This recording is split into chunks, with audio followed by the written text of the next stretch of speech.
Well, welcome, my fellow travelers. Your traveling buddy here, coming to you today from Okemos, Michigan. And I'm out here at their local cemetery out here called Glendale Cemetery. And I'm out here to visit the grave of a famous football coach that was the head coach at Michigan State University. He's buried right out here. Just recently found out about this. Now, I'm not a big fan of football, to be said, but I felt it'd be cool to tell his story. So let's go find this famous coach. Travel with me, will you? Like I said, this is the Glendale Cemetery right here in Okemos, Michigan, right off of Mount Hope Road. And this Glendale Cemetery was established in 1887 on the land of R.P. Soule and J. Blakely in the lower adjoining corners of section 20 and 21 is now 19.5 acres is sized. The earliest date of death of an adult in the cemetery is that of Lester B. Calhoun. So yeah, that's the little story of this here. Maybe I'll try and find the people that used to own this land. Hopefully I can find their graves. I figured to start out right here. This little section right here, there's like a little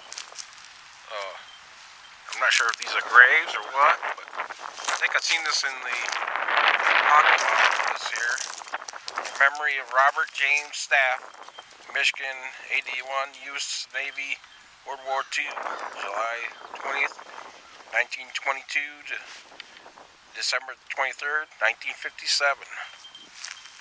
Thank you for your service, sir, Robert James. But right here, this here I saw on here, Glendale Cemetery, Meridian Township, 1887. In this place will I give peace, saith the Lord of the hosts. And on here in the back, in honor of our gallant men and women of the Meridian area who served their nation in the military during times of peril. Veterans Memorial Plat, October 23rd, 1958, Memorial Day, 1996. Right here, and they have a flag right there. That's pretty cool. Yeah, this is just a little section right here. Here's a thing over here. Sign. Not sure what that is. Says a little chilly today. We're back to being cold weather. I mean, it's sunny out, but it's not very warm. Yeah, what does it say on here? Oh, actually it tells you where the sections are, which is cool. That's what I need. Right there. I'm trying to use the find the grave thing, and some of them aren't coming up too clear because I'm right here right now. That's where I'm at. So, and right there it tells us about it. Tells you about what the rules are in here.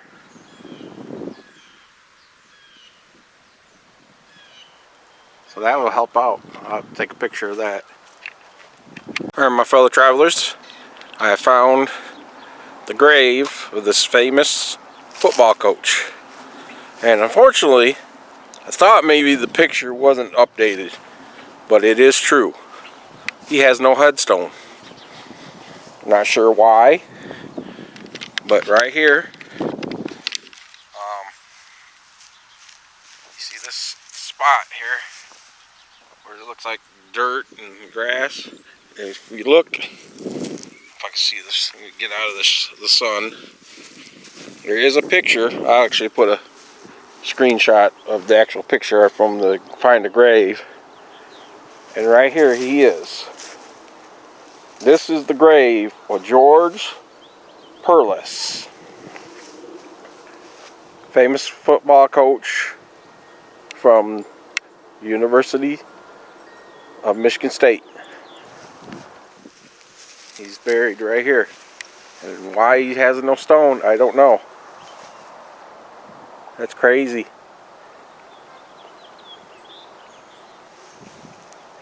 But let me tell you the story of George Perles. George Perles was born on July 16th, 1934 in Detroit, Michigan. The only child of Julius George and Nellie Romaine Perles. He was of Lithuanian descent. Perles grew up in Detroit and attended Western High School. Upon graduating, Perles and 17 of his high school friends jointly entered in the U.S. Army. After returning from active duty, Perles returned to Michigan, where he enrolled at Michigan State University and played football under legendary coach Duffy Daughtry. Perles played the 1958 season before his playing career was cut short by a knee injury. Perles then started his football coaching career as a graduate assistant at Michigan State before moving on to the high school ranks in Chicago and in Detroit, where his St. Ambrose High School team won their first Detroit City League championship in 1961. Perles returned to Michigan State as a defensive line coach under his mentor, Daughtry.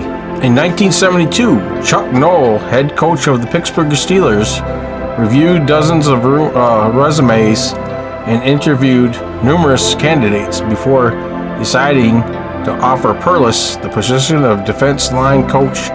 In Perles' first season, the Steelers made the NFL playoffs for the second time in franchise history, the first since 1947, losing them to the Miami Dolphins in the AFC Championship game. In 1974, the Steelers won the first of 6 consecutive AFC Central Division championships and also their first Super Bowl. Perles became the defense coordinator for the Steelers in 1978 and then assistant head coach under Noll in 1979. During Perles' 10 years with Pittsburgh, 1972 to 1982, the Steelers won then record 4 Super Bowls and became known as the team of the decade. For the 1970s, largely on the back of their stunt 4-3 defense designed by Perles. The defense used Joe Green in an angled stance when Jack Lambert stacked behind him. When Green's talent in stunts, it kept Lambert free, then blockers to seemingly make every tackle. In 1982, Perles was hired as the head coach of the Philadelphia Stars of the fledgling unit in the United States Football League. Perles worked for 1 year with the Stars during the development of formation of the league and the team, but broke his contract with the team prior to the start of the first season when he was offered the Michigan State head football coach position. The Stars sued MSU for interfering with Perles' contract. The cause was settled out of court for $175,000. Perles returned to Michigan State University on December 3rd, 1982. In 12 years, he led the Spartans to 2 Big Ten conferences titles and 7 bowl games. His best team was the 1987 unit, which won its last outright Big Ten title to the pre-championship game era and defeated USC in the 1988 Rose Bowl. In January 1990, Perles became Michigan State's athletic director, while remaining head coach and football coach, having one name as both athletic director and head football coach. Provided controversial, and in 1992, Perles resigned as athletic director but remained football head coach. During 1994 through 1995, the extensive external investigation conducted by the law firm of Bond, Shawnock and King, PLLC, uncovered minor infractions by the athletic department administrator, MSU president M. Peter McPherson, fired Perles before the end of the 1994 season, but allowed him to finish out the season. McPherson also ordered the Spartans to forfeit their 5 wins for the season. If not the forfeits, Perles would rank third on Michigan State's all-time wins list, behind only Daughtry and Danito. In 1995, Perles and former Michigan State University sports information director Ken Hoffman founded the entitled the Motor City Bowl, a college football game in Detroit. In 2007, the Motor City Bowl enjoyed a record crowd of more than 63,000 people. In its 11th game, with Perles as chief executive officer and Hoffman as executive director. In November 2006, Perles was elected as the Democrat to the Board of Trustees of Michigan State University. He began serving an 8-year term on January 1st, 2007. In May 2007, the MSU Board of Trustees voted to name the plaza a jagged to the Duffy Daughtry football building, the George J. Perles and Sally A. Perles Plaza. In November 2014, Perles was re-elected to the Board of Trustees of Michigan State University. His second 8-year term began on January 1st, 2015. He announced his resignation effectively immediately on November 29th, 2018, citing health concerns. On January 7th, 2020, Perles died from Parkinson's disease. He was 85 years old. Well, there you go, my fellow travelers. There's the story of the famous football coach, George Perles. Why he doesn't have a stone, I don't know. It's crazy when I find ones that don't have stones. Maybe he didn't want a stone, I don't know. But there he is. It's right here. And Section 5, Plot 2, right here. And that's I'm gonna say I'm not a football fan. I don't really watch football, but I'm somewhat of a fan of Michigan State because it's my hometown. And he worked hard for him. And it's sad that he doesn't have a stone.